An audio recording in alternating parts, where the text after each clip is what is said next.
Bonjour à tous, merci pour votre participation à ce webinaire consacré aux résultats de notre étude Shopper pour l'univers de l'épicerie. Donc je me présente, je suis Catherine Baruc, je suis responsable des études au pôle client et marketing chez Citeo. Donc la présentation va durer approximativement 45 minutes. Elle est relativement dense puisque vous voyez qu'il y a 5 catégories que nous allons dérouler dans le cadre de cette étude. Les céréales, les compotes, confiseries et tablettes de chocolat, madeleines et biscuits secs, PSA, produits salés apéritifs et chips. Alors pour ceux qui se diraient que c'est pas toujours dans le cœur voilà de métier, sachez que les grandes tendances que je vais présenter dans le cadre de ce webinaire sont valables pour l'ensemble des catégories. Concernant les questions-réponses, je vous propose d'y consacrer 15 minutes à la fin de cette présentation.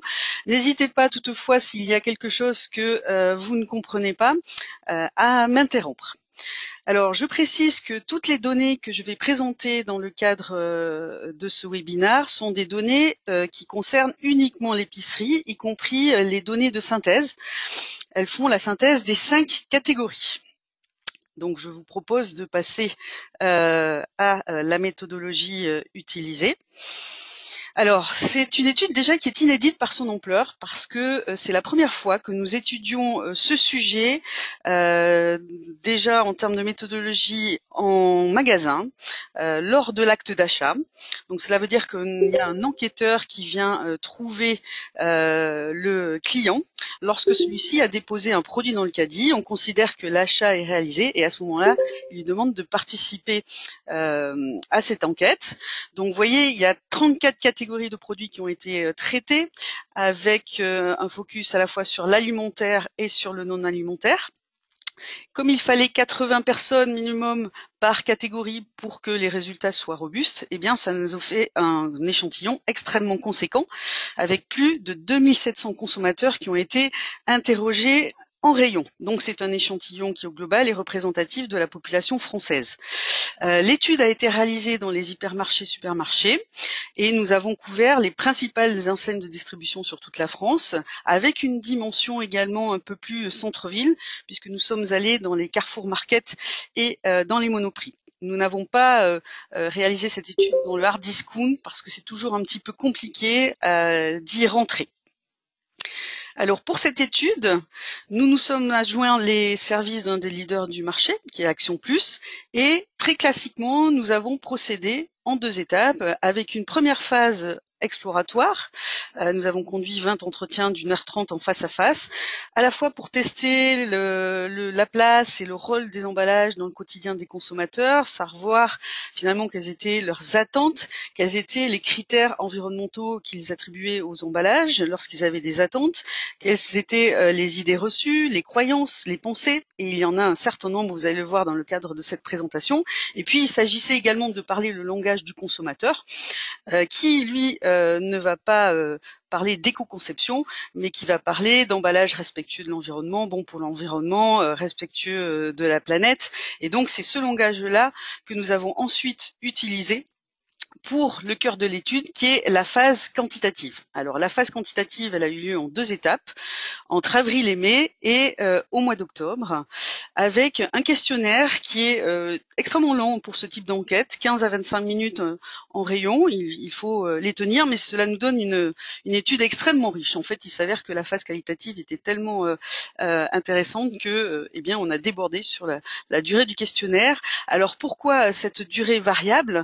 Parce que il y avait à la fois des questions communes et puis des questions qui étaient vraiment spécifiques à des problématiques d'éco-conception de la catégorie que l'on voulait étudier, ce qui fait que lorsqu'il y avait beaucoup de questions spécifiques, eh bien, on avait un questionnaire qui était relativement long. Donc pour le tronc commun, en guise d'introduction, nous avons interrogé les consommateurs sur les critères d'achat. Nous n'avons pas voulu partir directement sur le sujet de l'emballage. Ensuite, nous leur avons demandé quels étaient les critères d'un emballage qui est respectueux de l'environnement pour eux, à la fois de manière globale par rapport aux rayons et puis par rapport aux produits qu'ils avaient achetés. Et ensuite, nous avons testé un certain nombre d'allégations pour qui nous indiquent lesquelles étaient les plus convaincantes d'un point de vue environnemental ou les plus incitatives à l'achat. Et enfin, nous avons interrogé le consommateur sur sa perception des évolutions des emballages pour prendre en compte les problématiques environnementales. Alors, je rajouterai également que nous avons pris un parti pris très important pour cette étude. Nous avons posé beaucoup de questions ouvertes, donc sans guider les réponses des consommateurs, parce que nous voulions vraiment savoir, et notamment pour le point 2, hein, sur les critères d'un emballage respectueux de l'environnement, quelles étaient finalement les notions qu'évoquait ou que maîtrisait le consommateur en matière d'environnement. Donc nous nous sommes dit que, quitte à ce que ce soit déceptif, eh bien, nous allions mettre en place ce type de questions, et vous allez voir que c'est extrêmement intéressant de ce point de vue-là. Donc je vous propose de passer aux principaux résultats de l'étude, en commençant par les critères d'un emballage respectueux de l'environnement. Et en guise d'introduction, eh bien, la question, c'est de savoir quels sont finalement eh bien, qu'est-ce qu'un emballage pour le consommateur. Et finalement, pour le consommateur, l'emballage, c'est avant tout ce qu'il voit. Donc, il ne faut pas oublier que la perception qu'il va avoir par rapport à cet emballage, c'est la perception extérieure, essentiellement. Ensuite, il y a des variations suivant les types de catégories. Donc, pour les céréales, c'est à 80% l'emballage que l'on voit à l'extérieur. Donc, ça veut dire qu'il y a des consommateurs qui sont aussi conscients, par exemple, lorsqu'on a une boîte en carton avec un emballage en plastique à l'intérieur, qu'il y a deux emballages. Pour les compotes, on est sur du 100%. Pour les confiseries et tablettes de chocolat, on est à 58%. Et puis, pour les madeleines et biscuits secs, c'est la catégorie, d'ailleurs toute catégorie confondue hein, sur l'ensemble de l'étude, pour lesquelles le pourcentage est le plus faible. Mais on a quand même une majorité de consommateurs qui vont prêter attention uniquement à l'emballage apparent. Et enfin, pour les produits salés apéritifs, eh bien, on est sur du 100%. Alors, on a peut-être enfoncé des portes ouvertes avec la question suivante, mais nous voulions savoir quelle était la couleur qui était la plus spontanément associée à l'environnement. Donc là, il n'y a pas vraiment de surprise avec la couleur verte. Il y a également le transparent qui prend une place assez minoritaire, mais tout de même dans les différentes catégories. Et voyez que le vert est de toute façon le numéro 1 dans chaque catégorie. C'est un résultat qui concerne également l'ensemble de l'étude. Il n'y a aucune catégorie pour laquelle le vert n'est pas la couleur numéro 1 lorsque on évoque l'environnement pour le consommateur. Alors ça ne veut pas dire que le consommateur veut des emballages tout verts, mais simplement il veut des emballages qui, dès lors qu'il y a une mention environnementale, dispose d'une petite touche de vert. Alors nous allons passer à la question principale, qu'est-ce qu'un emballage qui respecte le mieux l'environnement pour le consommateur? Eh bien, le critère numéro 1, c'est d'avoir un emballage recyclable. Alors vous avez 57% des consommateurs qui plébiscitent le critère de recyclabilité. Donc n'oublions pas que c'est une évocation spontanée. Donc c'est un pourcentage qui est relativement important par rapport à cela. Donc 57% des consommateurs qui citent la recyclabilité. Ensuite, ce qui est intéressant, c'est de voir si on a un consommateur qui maîtrise aussi cette notion, c'est-à-dire qu'il va citer la recyclabilité, et on va voir si c'est une notion qui, pour lui, est relativement précise. En seconde position, on a l'emballage biodégradable à hauteur de 30%. Donc, nous allons revenir sur ces différentes notions. L'emballage en papier carton à hauteur de 20%. Ensuite, le peu d'emballage, et là nous allons également revenir sur cette notion qui est un enjeu pour certaines catégories. Enfin, le fait de ne pas avoir de suremballage, c'est aussi important pour l'épicerie. Et enfin, le côté réutilisation à hauteur de 6%. Donc là, vraiment, on tombe sur des dimensions qui sont nettement plus minoritaires. Et là, on retrouve aussi le matériau vert à hauteur de 6%. Le pourcentage est relativement faible, mais il faut dire aussi que c'est un matériau qui est pas toujours très présent dans les différentes catégories de l'univers de l'épicerie. Alors maintenant, nous allons voir quels sont les résultats suivant les différentes catégories. Eh bien, Pour les céréales, on a un emballage qui est recyclable à hauteur de 59%. Et voyez que les hiérarchies sont parfois différentes. Pour les céréales, c'est le papier carton qui arrive en second. Alors, il faut dire qu'on a un consommateur aussi qui est sensible à ce qu'il va voir. Pour les compotes, on est sur le critère de recyclabilité et ensuite de biodégradabilité. Et nous retrouvons le papier carton. Ce qui est intéressant de voir, c'est sur les confiseries et tablettes de chocolat, puisqu'on a en troisième position le fait de ne pas avoir de suremballage. Donc, vous avez quand même un quart des consommateurs qui vont citer ce critère-là. Et puis, dans le domaine des madeleines et biscuits secs, on retrouve aussi cet enjeu autour de la réduction d'emballage et du fait d'avoir assez peu d'emballage. Alors, il y a une personne qui me demande si je vais fournir les slides. Oui, vous aurez une synthèse de cette présentation qui vous sera transmise. Pour les PSA chips, on retrouve le caractère recyclable et en second, le caractère biodégradable et toujours le matériau papier-carton. Donc, vous voyez que si l'on résume, la recyclabilité, ça reste le critère numéro 1, quelles que soient les catégories dans l'univers de l'épicerie.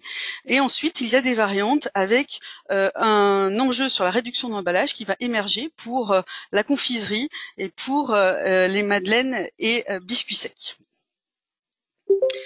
Alors la question, c'est de savoir si on a un consommateur qui va maîtriser la notion de recyclabilité. Eh bien, il va s'exprimer avec ses mots à lui, mais on peut dire quand même qu'on a une notion de recyclabilité qui est relativement bien appréhendée. Recyclable, par exemple, les bouteilles plastiques, on va en faire des pulls polaires. Je me dis, c'est pas un truc qui a été perdu, qui a été fabriqué pour rien. Ça veut dire que les vieux papiers comme le verre réunis les uns aux autres renaissent, ça ne meurt pas, ça ne met pas des dizaines d'années ou plus pour disparaître dans la nature. Donc, on a du verre qui va refaire du verre, le carton du carton. La disparition dans la nature est importante pour le consommateur. On va revenir aussi sur cette notion-là. Ça veut dire qu'on peut en faire autre chose, donc il n'y a pas de perte, ça ne va pas arriver sur une île avec des montagnes de déchets, ça veut dire qu'on peut les recycler. Recyclable, c'est la transformation, on peut refaire quelque chose. Donc vous voyez, on a quand même un consommateur qui est sensible à cette notion de recyclabilité et qui non seulement est sensible, mais qui en plus, il va bien appréhender. Cette notion de seconde vie est assez claire pour lui. Alors on a un consommateur qui est relativement cohérent puisque il va citer lorsque l'on va tester un certain nombre de mentions, eh bien on a les mentions relatives à la recyclabilité qui arrivent en premier avec le 100% recyclable. Ensuite on a l'emballage compostable, l'emballage 100% biodégradable et l'emballage recyclable. Donc les notions de recyclabilité et de biodégradabilité qui arrivent en second et en premier. Donc, comme les critères qui ont été évoqués spontanément par le consommateur. Alors ici, vous avez le détail suivant les différentes catégories, donc céréales, compotes, confiseries, tablettes chocolat, madeleine, biscuits secs, PSA chips. Ce que vous pouvez voir, c'est que l'emballage compostable est la mention numéro 1 pour les céréales, suivi de la mention 100% recyclable et 100% biodégradable. Pour les compotes, on est sur le compostable et sur le 100% recyclable. Pour les confiseries et tablettes de chocolat, on est sur le 100% recyclable et 100% biodégradable. Pour les madeleines et biscuits secs, on est sur du 100% recyclable et ensuite l'emballage compostable. Et enfin, pour les PSA chips, on est sur l'emballage 100% recyclable. Donc, vous voyez que la notion liée à la recyclabilité est primordiale pour 4 catégories sur 5 dans l'univers de l'épicerie. Alors, ce qui est intéressant de voir, c'est aussi ce qui est relatif à la biodégradabilité. Donc là, on va revenir sur cette mention. Vous avez vu qu'elle est plébiscitée par le consommateur, avec un emballage 100% biodégradable et un emballage biodégradable. Eh bien, cette notion-là, on a un consommateur qui l'appréhende à peu près, qu'il sait que cet emballage va relativement disparaître. Après, est-ce qu'il va disparaître dans la nature en 2 jours, en 2 mois ou en 2 ans? C'est encore autre chose. Et surtout, la définition qu'il en donne eh bien, interroge et interpelle. Donc, vous voyez, si on le laisse tomber, il va se décomposer de telle sorte qu'il ne va pas laisser une trace dans la nature. Et là, on a un consommateur qui, finalement, pourrait agir de manière incivile avec la mention biodégradable apposée sur l'emballage. Donc, on a cette espèce de côté magique qui est prêté à l'emballage biodégradable par le consommateur. Donc, ça ne veut pas dire qu'il ne faut pas faire d'emballage biodégradable, mais attention à lorsque on appose cette mention, côté Citeo, nous déconseillons d'apposer la mention biodégradable sur ces emballages. On va revenir également sur une autre notion qui est intéressante, c'est l'emballage fait à partir de matériaux d'origine végétale. Donc vous avez 86% des consommateurs qui estiment que c'est une mention qui signifie que l'emballage est bon pour l'environnement, donc un pourcentage relativement élevé. Alors je précise que dans le cadre de cette question-là, nous n'avons pas demandé au consommateur ce que cela voulait dire, hein, mais lui c'est sa perception lorsque vous avez une mention que c'est bon ou pas pour l'environnement. Et puis, vous pouvez constater que l'emballage d'origine biosourcée, qui peut être un emballage fait à partir de matériaux d'origine végétale, lui est plébiscité à hauteur de 48% par le consommateur. Donc cela veut dire qu'on a un consommateur qui n'est pas mûr pour cette notion d'emballage d'origine biosourcée, il ne la comprend pas. Et lorsque vous apposez cette mention, ça ne lui parle pas, puisqu'on a un résultat qui est quasiment divisé par 2, alors que l'emballage d'origine biosourcée peut signifier parfaitement que l'on a un emballage fait à partir de matériaux d'origine végétale. Donc là, vous voyez, on a un consommateur qui ne maîtrise pas toujours les différentes mentions et allégations environnementales. Ce que vous pouvez constater aussi juste en dessous de l'emballage d'origine biosourcée, vous avez la mention, la certification FSC et PEFC. Et ça, pareil, on a 37% des consommateurs qui ne savent pas que, pour qui cette notion signifie que l'emballage respecte l'environnement, ce qui est assez peu, sachant que cette certification-là signifie qu'on a des forêts qui sont gérées durablement. Alors en dessous, vous voyez aussi la mention bio. Pourquoi est-ce qu'on a testé cette mention bio, qui n'est pas forcément une allégation environnementale? Eh bien, on a vu dans le cadre de la phase qualitative qu'on a un consommateur qui associe le fait d'avoir un produit bio à un emballage respectueux de l'environnement. Donc c'est aussi pour ça qu'on a voulu tester cette mention. Alors sur le biosourcé, pour terminer, eh bien on a un consommateur qui est un peu perdu sur cette notion.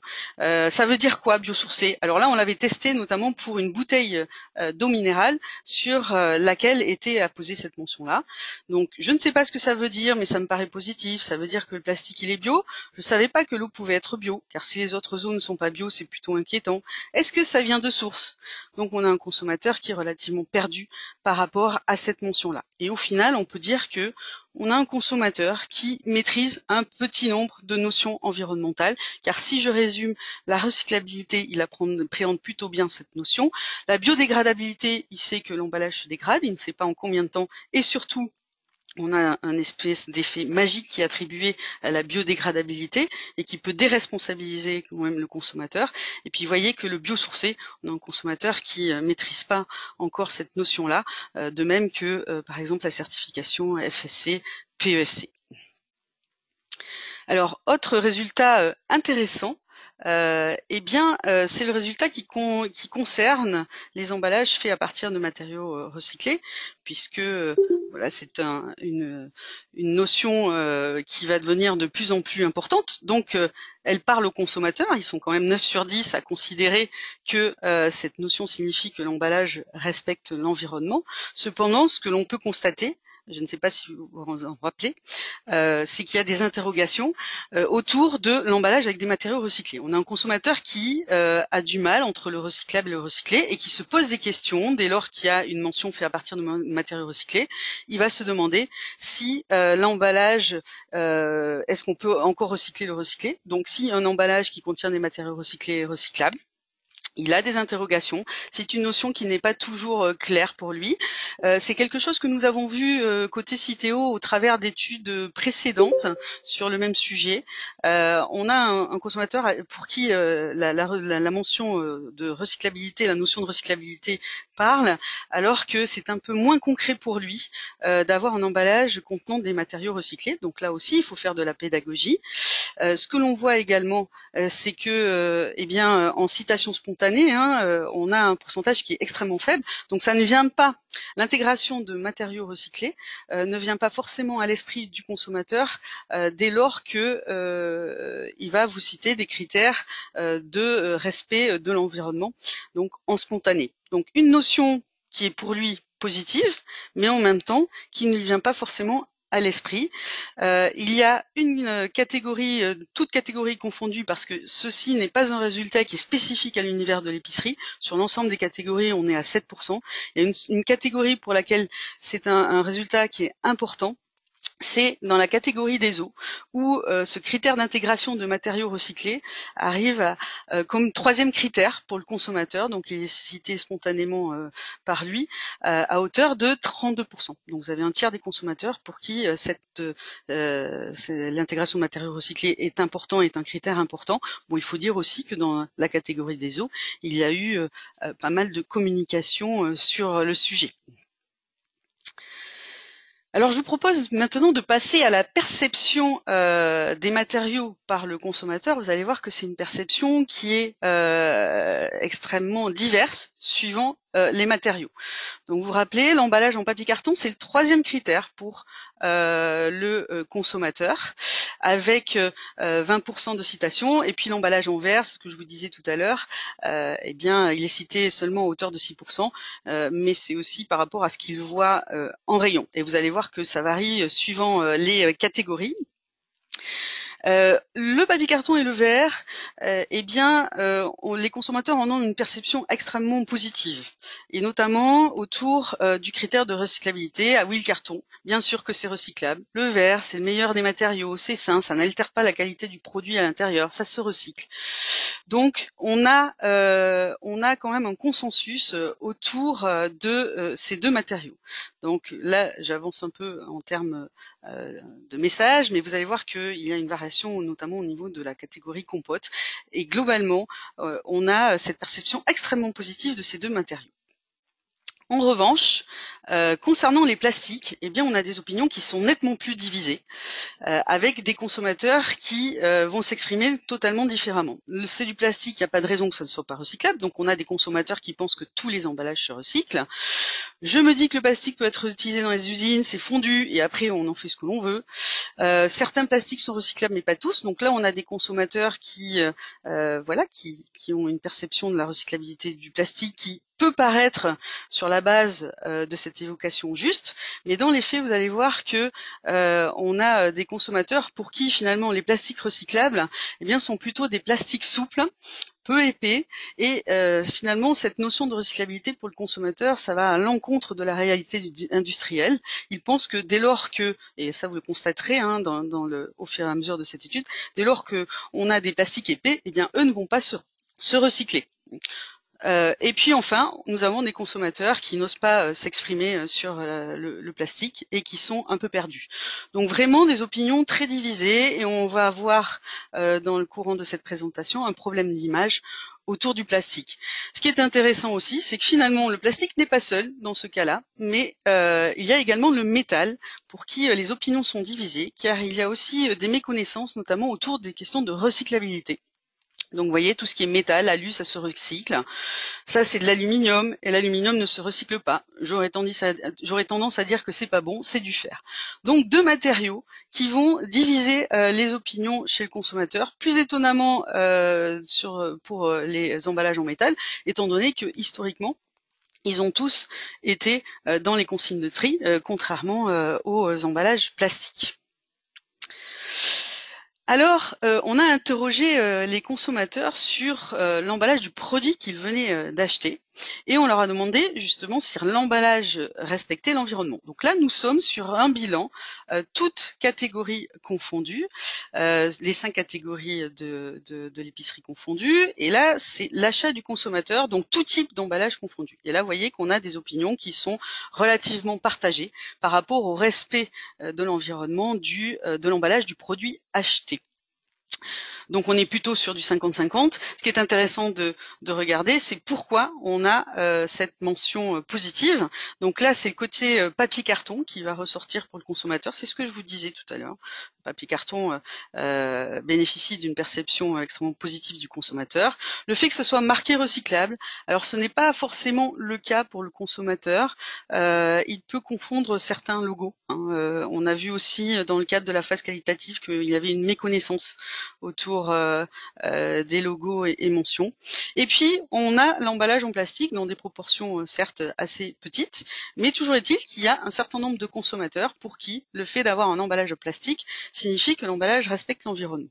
Si l'on regarde ceux qui ont estimé que l'emballage du produit qu'ils venaient d'acheter ne respectait pas l'environnement, eh bien vous en avez plus d'un sur 10 qui va vous dire que c'est en raison de l'emballage plastique.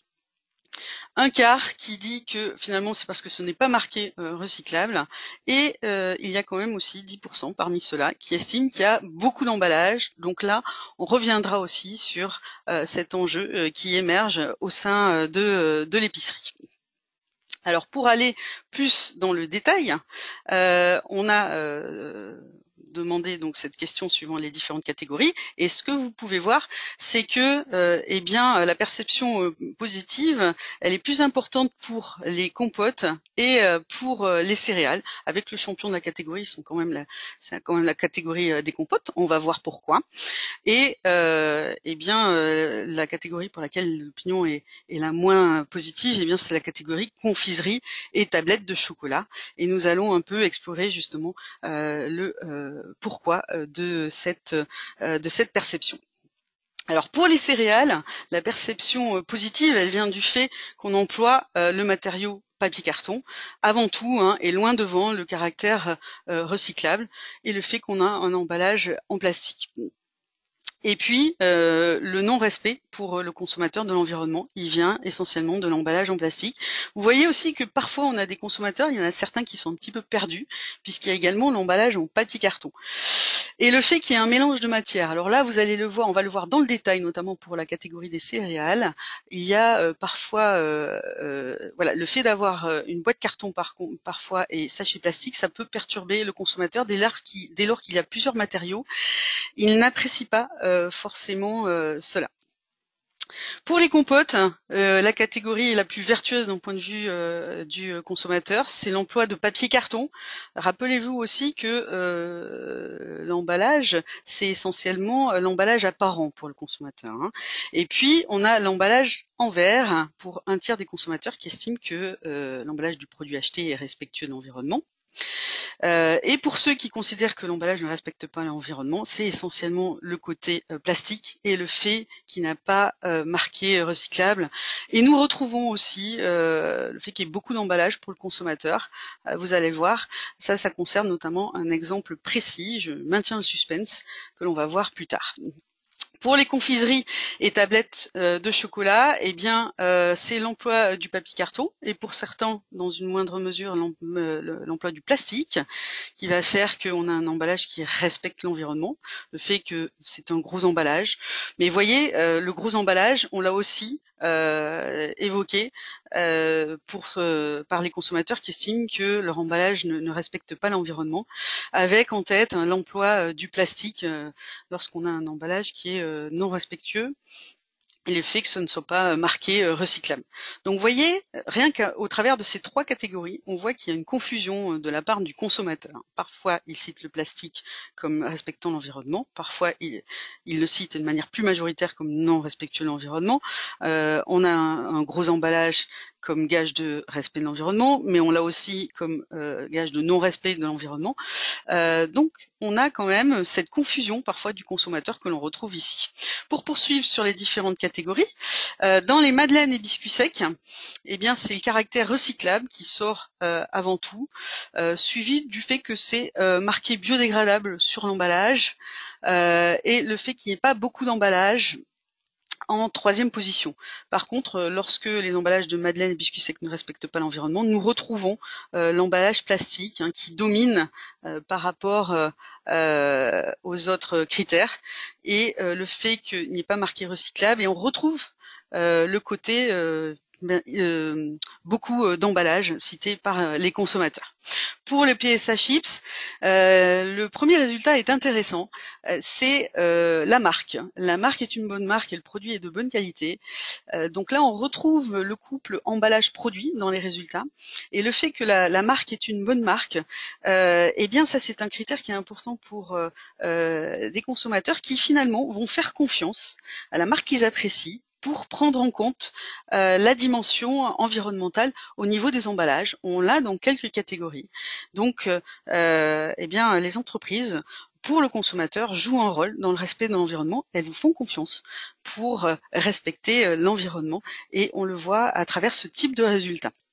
Alors pour ceux qui estiment que l'emballage ne respecte pas l'environnement, nous retrouvons toujours notre emballage en plastique et le fait que l'emballage soit épais. Majoritairement, en général, ça ne plaît pas aux consommateurs d'avoir un emballage trop épais.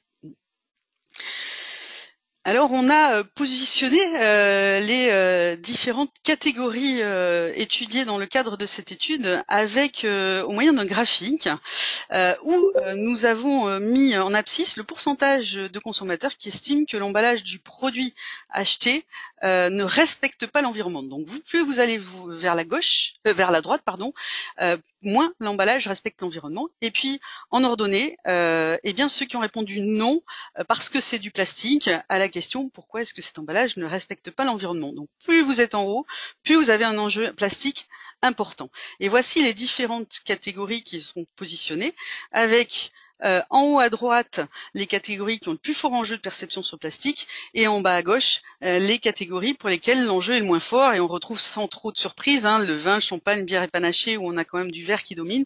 Le mix matériaux est important dans la perception environnementale du consommateur et voyez que c'est notamment les produits salés apéritifs qui ont un des enjeux les plus importants par rapport à l'emploi de la matière plastique, même si on a quand même des résultats qui restent relativement élevés dans les différentes catégories. Alors, on a également posé la question aux consommateurs, lorsqu'ils étaient face au rayon, de nous désigner. On leur a demandé de nous désigner l'emballage qui respectait le mieux l'environnement et on leur a demandé pourquoi. Alors, pour les céréales, on a des emballages, donc c'est l'emballage de Kellogg's qui a été cité. Vous allez voir que les citations sont parfois diverses et parfois non significatives. Là, on a une catégorie qui domine, mais à hauteur de 13%, on peut pas dire non plus que statistiquement ce soit important. Ce qui est intéressant, c'est pourquoi on va désigner ces emballages-là. Eh bien, c'est le fait qu'on ait un emballage en papier carton et on retrouve le côté marqué recyclable. Et pour certains, le Doypack, qu'ils ont pu mentionner par rapport à cette catégorie-là, est vertueux puisqu'il cite le fait que l'emballage est en plastique. Pour les compotes, eh bien c'est l'emballage en verre qui domine, le fait d'avoir cet emballage-là. Je vous disais que la perception consommateur est extrêmement positive par rapport à l'emploi de ce matériau.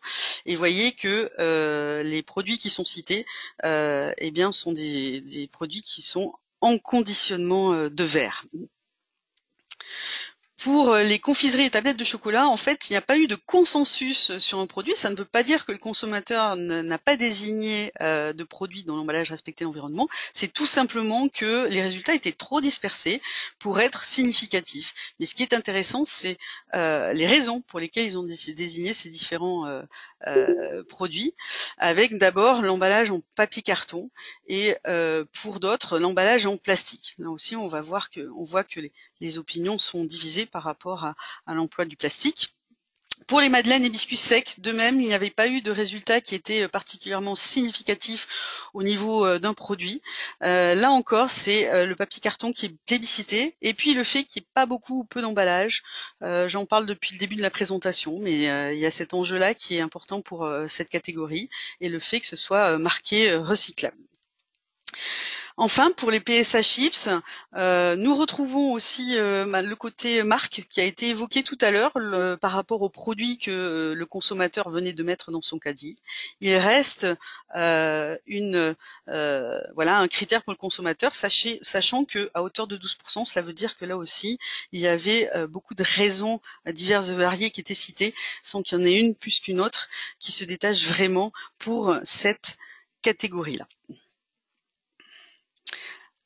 Alors, je vous propose de passer à des questions beaucoup plus spécifiques suivant les catégories. Et là, nous sommes sans les madeleines et biscuits secs. On a voulu tester l'emballage de cocotte par rapport à un emballage type granola. En fait, pourquoi est-ce qu'on a testé cet emballage-là? Parce qu'il se trouve que dans la phase qualitative, c'est un emballage qui a majoritairement été désigné comme respectant l'environnement. Et on voit que la notion de papier craft, elle est importante pour le consommateur puisque eh bien c'est lui qui remporte l'adhésion des consommateurs par rapport à un paquet qui n'est pas à impression craft, y compris au toucher. Alors j'en ai pas parlé jusqu'à présent, mais le toucher est important pour le consommateur, c'est-à-dire que lui, sa perception environnementale, non seulement il va se baser sur le fait qu'il va voir l'emballage, mais également il va le toucher. Et il y a des consommateurs, alors là quand je vous parlais d'idées reçues et de croyances, c'est vraiment le cas, on a des consommateurs qui vont vous dire qu'un emballage se recycle rien qu'en les touchant. Donc totalement subjectif, mais c'est la perception consommateur. Pour les compotes, nous avons testé l'emballage type pomme-pote. Et donc là, on a une opinion qui est assez mitigée pour la gourde de compote, mais il s'agit de la gourde de compote dans un étui carton, je précise. Donc vous avez un consommateur sur deux qui a une bonne opinion par rapport à cet emballage. Donc nous avons creusé un peu plus au niveau de la dimension environnementale. On a demandé si l'emballage respectait au mieux l'environnement.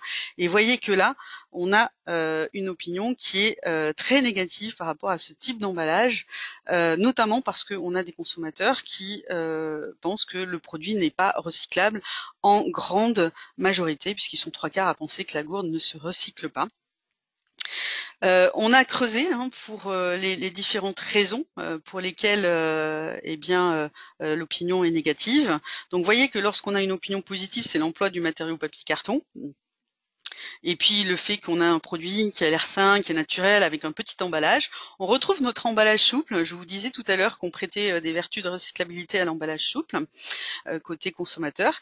Et puis l'opinion négative, elle est vraiment tirée par le fait d'avoir un emballage plastique et par le fait que pour le consommateur, cet emballage-là n'est pas recyclable. Par ailleurs, le fait d'avoir deux emballages, ça peut potentiellement gêner le consommateur et altérer sa perception environnementale. Du côté confiserie et tablettes de chocolat, on a testé donc à la fois la boîte en plastique type Haribo et puis le sachet de bonbons. Et voyez que la boîte a quand même une petite faveur par rapport au sachet de bonbons et on va voir pourquoi. Par contre, d'un point de vue environnemental, voilà, on a deux emballages qui se rejoignent puisqu'on a une perception environnementale qui est assez négative de la part du consommateur. Mais avec ce que je vous ai dit sur l'emploi des matériaux, vous avez une idée des raisons. Et effectivement, on est sur le côté plastique qui est à l'origine de la perception négative de la boîte par les consommateurs. On a en revanche, ce que l'on peut souligner aussi, c'est que le côté réutilisable de la boîte est apprécié. Lorsqu'on a une opinion positive, c'est aussi pour la réutilisation. On a ce côté-là à la fois dans la confiserie et dans les produits salés apéritifs, vous allez le voir. Mais voilà, une opinion négative qui est tirée par le fait qu'on a un emballage plastique. L'emballage est épais, ça gêne aussi le consommateur qui pense qu'un emballage épais ne se recycle pas. Pour le sachet, on retrouve le caractère, voilà, le fait d'avoir un emballage en plastique et que cet emballage-là, eh bien finalement, n'a pas du tout l'adhésion des consommateurs. On retrouve aussi le côté, pour ceux qui ont une opinion positive, le côté emballage souple et fin, parce que pour les consommateurs, c'est un gage de recyclabilité. Côté chocolat, on a testé l'emballage tout plastique versus emballage type papier. Et là, en termes d'opinion, eh bien, on a un consommateur qui va préférer l'emballage type papier, hein, de manière globale. Et d'un point de vue de l'environnement, là aussi, on a la faveur des consommateurs par rapport à un emballage tout plastique. Et vous allez le voir, c'est aussi la raison qu'il va donner lorsque eh bien, il estime que l'emballage ne respecte pas l'environnement. Donc c'est un emballage qui n'est pas recyclable pour lui, c'est un emballage qui est en plastique. Voilà. Et pour ceux qui estiment que l'emballage est respectueux, c'est ceux qui pensent que l'emballage est recyclable et qui pensent qu'il n'y en a pas beaucoup. Et enfin, le côté souple que l'on retrouve régulièrement par les consommateurs. Côté emballage type papier, je vous propose plutôt de regarder à gauche parce que à droite 9% c'est vraiment pas significatif, mais c'est le côté emballage papier pour les consommateurs avant toute chose. Et puis le produit a l'air sain. On retrouve ce couple produit-emballage où on a un consommateur qui estime que voilà, lorsqu'on a un produit qui paraît sain ou qui est bio, eh bien on estime que son emballage va aussi respecter l'environnement. Je vous propose de passer aux enjeux du suremballage. Donc il y a un véritable enjeu, hein, même si les pourcentages sont assez faibles côté consommateur, puisque le peu d'emballage est cité par 13% et le fait de ne pas avoir de suremballage par 9% des consommateurs de manière spontanée sur l'ensemble de l'univers. Mais il se trouve quand même qu'il y a des nuances, et notamment c'est un critère qui est important pour les madeleines biscuits secs et dans la confiserie, puisqu'il est respectivement critère numéro 3 et numéro 4, mais à hauteur de 20%, vous avez quand même un consommateur sur 5 qui va citer ce critère-là comme un critère de respect de l'environnement dans ces deux catégories. Pour le suremballage, on retrouve cette dimension très importante dans les confiseries et tablettes. C'est un critère qui est important pour un quart des consommateurs et qui va compter un petit peu également pour les consommateurs de compote, mais dans une moindre mesure. Donc là aussi, on a des exemples sur qui vont montrer en fait le souhait pour les consommateurs d'avoir des emballages qui soient moins nombreux. Donc on a testé l'emballage non portionnable versus l'emballage portionnable. Donc on a un emballage non portionnable pour lesquels on a une opinion qui est plus positive que pour le portionnable.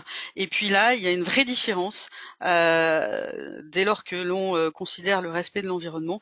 On a une plus grande adhésion des consommateurs à l'emballage non portionnable versus l'emballage portionnable. Alors pourquoi Eh bien, pour l'emballage non portionnable, ceux qui considèrent que l'emballage respecte l'environnement, eh bien, on a ce côté papier carton. Hein, on retrouve l'emploi du papier carton. On a des consommateurs qui ne voient pas toujours qu'il y a plusieurs emballages autres que du papier carton. C'est leur perception, c'est ce qu'ils voient. Et puis pour ceux qui estiment que l'emballage ne respecte pas l'environnement, eh bien, c'est le côté plastique, et c'est ceux qui probablement savent qu'il y a plusieurs emballages à l'intérieur ou qui en ont conscience puisqu'ils disent que tout n'est pas recyclable. Pour l'emballage portionnable, alors on a un consommateur qui va apprécier parfois d'avoir des petits emballages et qui considère que l'emballage est recyclable. Par contre, vous voyez, pour ceux qui estiment que l'emballage ne respecte pas l'environnement, eh bien c'est le côté plusieurs matières, donc carton, sachet de biscuits, qui leur apparaît de manière un peu plus évidente, le fait que tout ne soit pas recyclable. Et pour un quart des consommateurs qui estiment que l'emballage ne respecte pas l'environnement, le fait d'en avoir trop ou d'avoir un surplus. Donc là, il donne aussi un signal. Pour les madeleines, on a à peu près le même type de résultat, sauf qu'on est sur des sachets plastiques, donc on a une perception qui est à peu près équivalente à une perception globale entre les madeleines en vrac ou en sachet individuel. Par contre, là aussi, on retrouve une différence importante entre le fait d'avoir des madeleines en vrac versus des sachets individuels d'un point de vue de l'environnement. On a un résultat qui est de 1 à 4. De 1 à 3 pardon, entre ces différents types d'emballage, avec des explications qui sont alors à peu près les mêmes, même si vous voyez, on a une confusion autour de certains emballages, notamment d'une certaine couleur. Vous voyez, on a un consommateur qui va vous dire que l'emballage est en papier carton. Parfois, dans cette étude, nous sommes tombés sur des résultats qui étaient un petit peu étonnants, mais c'est la perception consommateur et parfois sa perception des matériaux est assez étonnante. Mais voyez, ce qui est intéressant, c'est le deuxième critère, c'est il y a moins d'emballage que les autres. Donc voilà, c'est ce qui a sa préférence. Et pour ceux qui estiment que l'emballage ne respecte pas l'environnement, c'est le côté essentiellement plastique. Pour l'emballage avec des madeleines individuelles, eh bien on a des consommateurs qui essentiellement vont dire que c'est parce qu'on a un emballage en plastique avec en signal le fait d'avoir un emballage individuel et le fait d'avoir un surplus d'emballage. Donc voilà une vraie tendance dans la catégorie confiserie et madeleine et biscuits secs par rapport voilà à la demande d'avoir moins d'emballage. Côté céréales, alors là c'est intéressant, on a testé aussi deux choses. On a testé la perception du doy pack versus la boîte carton. Donc vous voyez qu'on a une boîte carton qui remporte un peu plus l'adhésion que le doy pack. Par contre, d'un point de vue de l'environnement, eh bien, on a une perception qui est plus positive dans un rapport de 1 à 2 pour la boîte carton. Donc, on retrouve la perception positive de la boîte carton. Donc, vous voyez le côté plastique qui est cité pour le doy pack, avec toujours le fait qu'il y ait moins d'emballage, d'avoir un emballage souple et le fait d'être facilement rétractable, qui sont des qualités que le consommateur va attribuer à la recyclabilité de l'emballage.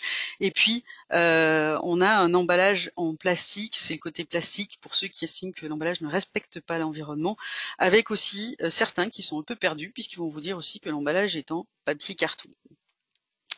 Voilà. Pour ceux qui estiment que l'emballage respecte l'environnement, c'est le côté recyclabilité avec le papier carton. Et pour ceux qui estiment que l'emballage ne respecte pas l'environnement, eh bien parmi ceux-ci, il y a ceux qui ont une perception à la fois carton-plastique, puisque vous voyez, tout n'est pas recyclable. L'emballage est en plastique, l'emballage est en papier carton. Pour certains, c'est confusant. Et le fait d'avoir un gros emballage.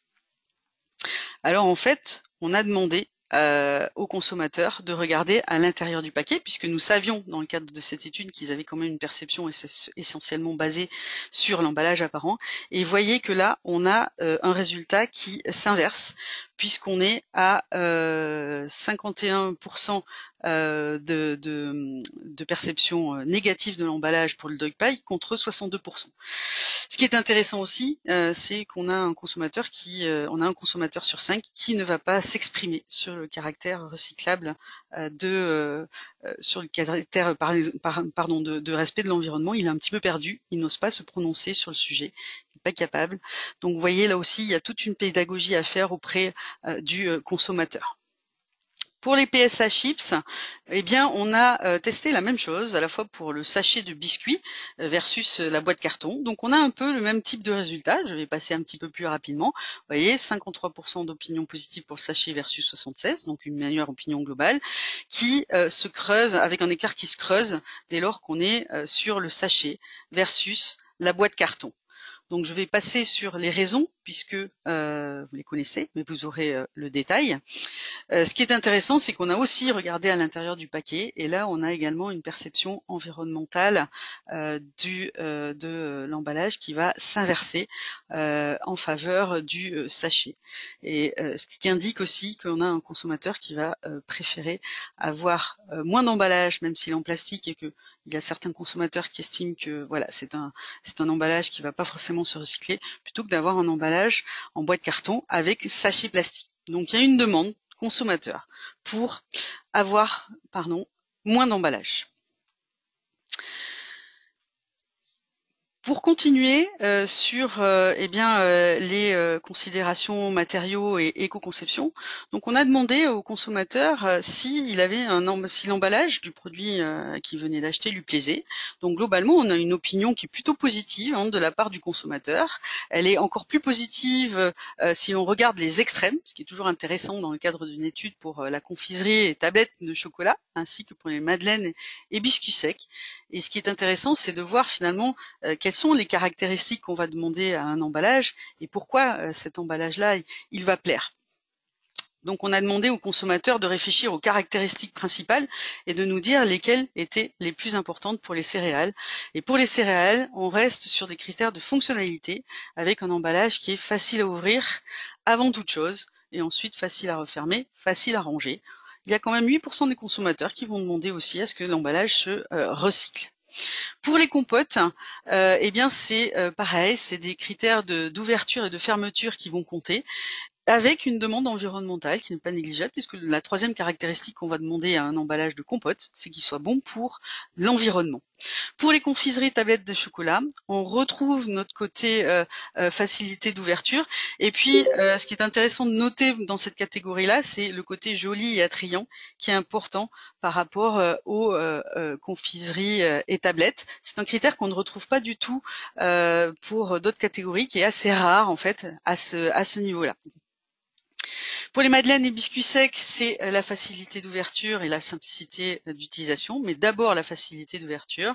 Et pour les PSA chips, on reste sur le côté facile à ouvrir, avec aussi le côté joli attrayant que l'on a dans les confiseries et tablettes de chocolat. Ce qui veut dire qu'on a un consommateur qui va plébisciter le côté pratique de l'emballage avec la facilité d'ouverture, et que dès lors que vous faites de l'éco-conception, il faut que ce soit en préservant les fonctionnalités de l'emballage et notamment la facilité d'ouverture qui est extrêmement importante pour le consommateur pour les 5 catégories de l'univers de l'épicerie. Alors pour les chips, on a aussi testé, puisqu'on est sur de l'éco-conception, il y a un certain nombre de problématiques qui nous posent question. Donc on a testé l'appréciation d'un type tout carton versus un tube avec un opercule plastique. Donc vous voyez que le tube tout carton, il a la faveur du public versus le tube avec un couvercle, et notamment d'un point de vue de l'environnement. Donc on a des consommateurs qui sont plus favorables à avoir un tube tout carton qu'à avoir un mélange carton-plastique. Voilà, donc d'un point de vue de l'éco-conception, ça donne de la matière à réfléchir. Pour les madeleines et biscuits secs, ce que nous avons voulu tester, c'est la couleur de la barquette, parce que vous savez que la barquette noire pose des problèmes d'identification en centre de tri, elle n'est pas toujours reconnue. Donc là, on a quand même posé la question de savoir si cette couleur noire ou marron était importante pour le consommateur. Et vous voyez que lui, il est moins sensible à la couleur de la barquette, il y a 6 consommateurs sur 10 qui va vous dire que peu importe la couleur. Pour finir sur ce sujet, eh bien, nous avons demandé au consommateur quelle était sa perception de l'évolution des emballages et s'il avait changé ses habitudes d'achat. Donc, ce que l'on peut dire, c'est que on a un consommateur qui n'a pas changé ses habitudes d'achat suite à l'arrivée d'un nouveau type d'emballage, et que seulement 13% des shoppers sur l'ensemble des catégories de l'épicerie ont noté des évolutions pour prendre en compte les problématiques liées à l'environnement, ce qui est assez faible. Donc, vous voyez ici, vous avez le détail par catégorie. En vert, ce sont les consommateurs qui ont changé d'habitude d'achat, donc ils sont très minoritaires. Et sur cette slide-là, vous avez les consommateurs qui ont remarqué des évolutions au niveau des emballages pour prendre en compte l'environnement. Et les évolutions qu'ils ont remarquées concernent essentiellement les compotes et les céréales, car les pourcentages sont relativement faibles dans les autres catégories.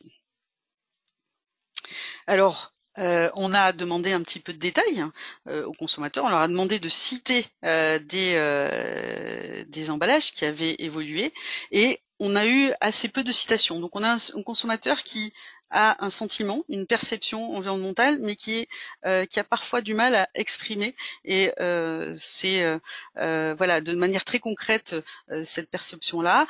Et par ailleurs, eh bien, on n'a pas vraiment d'emballage qui va se distinguer pour la catégorie des céréales. Par contre, ce qui est intéressant, c'est de savoir ce qu'il a noté. Il a noté qu'il y avait moins d'emballage, qu'il y avait alors un produit concentré dans l'emballage plus petit, c'est une autre formulation pour lui pour dire qu'il y avait moins d'emballage, et le caractère recyclable. Pour eh bien, le rayon des compotes, vous vous souvenez, c'est le rayon pour lequel les consommateurs ont remarqué des évolutions. Le fait qu'il y ait plus d'emballage rétractable, compactable. Donc là, eh bien, clairement, c'est la pomme-pote hein, qui est citée comme évolution pour le consommateur, ou un emballage type pomme-pote. Pour lui, c'est une véritable évolution, même si vous vous rappelez. Eh bien, il considérait que d'un point de vue environnemental, c'était un emballage qui n'était pas bon. Donc là, on a un consommateur qui, pareil, est assez parfois contradictoire dans ses perceptions. Donc pour le rayon confiserie, on peut pas dire que pour les 5% de consommateurs qui ont remarqué les évolutions, ça soit vraiment significatif. Donc c'est vraiment à titre d'information. Pour les madeleines, pareil, on n'a pas d'éléments significatifs. Ils sont 11% à avoir remarqué des changements. Et dans les changements, c'est le fait d'avoir moins d'emballage, toujours, hein, pour un produit dans le premier critère. Pour terminer, dans le rayon des produits salés apéritifs, eh bien là aussi, on n'a pas vraiment d'emballage qui va se détacher dans la perception du consommateur par rapport aux évolutions. Et lorsqu'ils ont remarqué des évolutions, eh bien dans les raisons évoquées, il y a le fait d'avoir des emballages en papier carton, des emballages biodégradables, d'avoir plus d'emballages souples et d'avoir moins d'aluminium. Et là, vous voilà, vous retrouvez sur cette dernière citation les divisions les opinions très divisées sur le métal que l'on retrouve parfois dans des réflexions sur les catégories. Donc juste pour terminer, vous voyez, vous avez ici l'ensemble des catégories et vous avez la perception du changement par les consommateurs. Donc vous voyez que dans vos catégories, les perceptions sont assez faibles, les perceptions de changement, puisqu'on est sur le milieu et sur le bas du graphique. En fait, on a un consommateur qui est sensible aux évolutions dès lors que les produits ou les emballages deviennent des standards de marché. Donc on va retrouver les lessives et les déodorants en tête, mais dès lors que un produit n'est pas un standard de marché, ou dès lors qu'il n'y a pas de communication sur le sujet, vous avez vu qu'on avait un emballage qui n'était pas expert, eh bien on a un consommateur qui ne va pas voir ces évolutions-là. Donc dites-lui ce que vous faites en matière d'éco-conception, dites-lui avec des mots simples, parce qu'il n'est pas toujours au niveau pour remarquer et commenter les évolutions. Si vous regardez l'ensemble des catégories, on peut dire qu'il y a eu des efforts qui ont été faits sur voilà, dans toutes les catégories, et pour autant on a un consommateur qui ne voit pas ces évolutions et en tout cas à qui vraiment il faut le dire. Donc voilà pour les principaux résultats. Donc en synthèse, les enseignements clés, hein, je vous les rappelle, on est sur l'emballage apparent avec le verre qui est plébiscité avant tout et le critère de recyclabilité, de même que la mention 100% recyclable, un consommateur qui maîtrise peu les notions, des opinions qui sont divisées sur les matériaux, très bonnes sur le verre et le papier carton, beaucoup plus mitigées sur le plastique et sur le métal, notamment pour des questions de recyclabilité, avec un enjeu du suremballage qui va émerger chez le consommateur et le fait qui plébiscite des critères de fonctionnalité qui fait que pour convaincre le consommateur, l'emballage doit être pratique et éco-conçu. Et enfin, des efforts d'éco-conception des entreprises qui sont perçus par le consommateur lorsqu'elles deviennent un standard de marché. Donc voilà, nous sommes côté Citeo à votre disposition pour vous aider à agir sur vos emballages, garder leur fonctionnalité, alléger vos emballages. Vous avez vu qu'il y avait une demande consommateur sur le sujet. Travailler la recyclabilité, c'est aussi la première demande consommateur. Choisissez votre matériau en tenant compte de l'impact environnemental global et puis de votre politique RSE et des propriétés du produit à l'intérieur. Favoriser l'intégration de matières premières recyclées. Et en communication, il faut parler aux consommateurs en des termes clairs et compréhensibles, avec un message clé. Communiquez sur vos actions d'éco-conception. Surtout, dites ce que vous faites aux consommateurs. Profitez du off-pack pour le dire et expliquez-le lui en des mots simples. Et informez-le si l'emballage est recyclable. Et enfin, évitez le terme biodégradable. On a vu que potentiellement, c'était un terme qui pouvait entraîner des incivilités.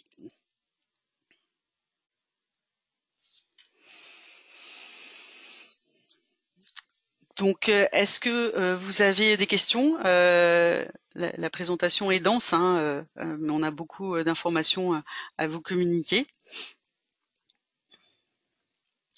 Non, on n'a pas testé la compréhension du Triman. Là, je réponds à une personne qui nous a posé la question.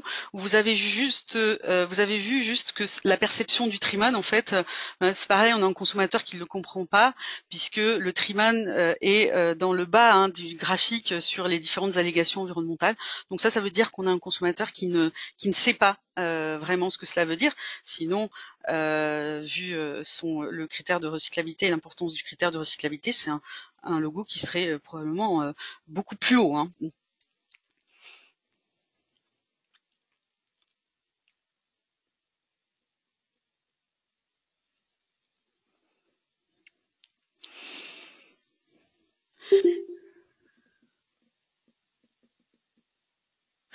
Alors, il y a quelqu'un qui me demande si j'ai des infos sur les emballages verts versus prix plus cher. Non. Il faut faire attention aussi aux déclarations d'intention des consommateurs, mais on n'a pas d'informations précises. Alors attention à un consommateur qui va vous dire qu'il est prêt à payer plus cher. Ça demande vraiment d'avoir des études très précises sur le sujet, de tester l'élasticité prix. Hein. Et donc nous, côté Citeo, nous n'avons pas d'informations vraiment précises sur le sujet.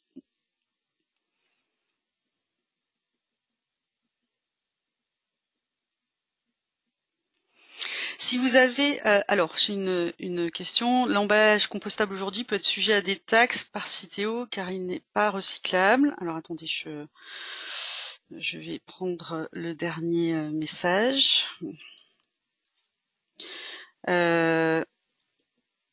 Alors nous sommes en train de travailler, de faire des essais sur les questions de l'emballage compostable. Nous avons fait une communication sur le sujet et qui va vous montrer en fait les réflexions que nous avons.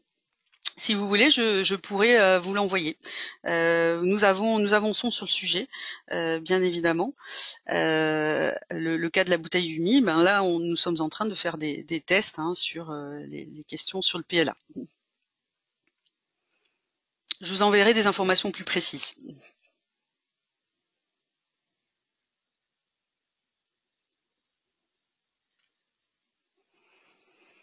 Est-ce que vous avez d'autres questions? Alors, la présentation était assez dense, mais si vous avez, donc vous allez recevoir un document support de cette présentation-là. Si vous avez des questions par rapport à ce document-là ou des questions complémentaires, n'hésitez pas à m'envoyer un message et j'y répondrai bien volontiers.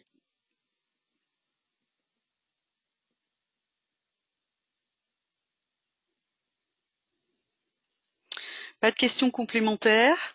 Eh bien, je vous remercie d'avoir participé à ce webinaire. Je reste à votre disposition si vous avez d'autres questions ultérieurement. N'hésitez pas. Merci en tout cas.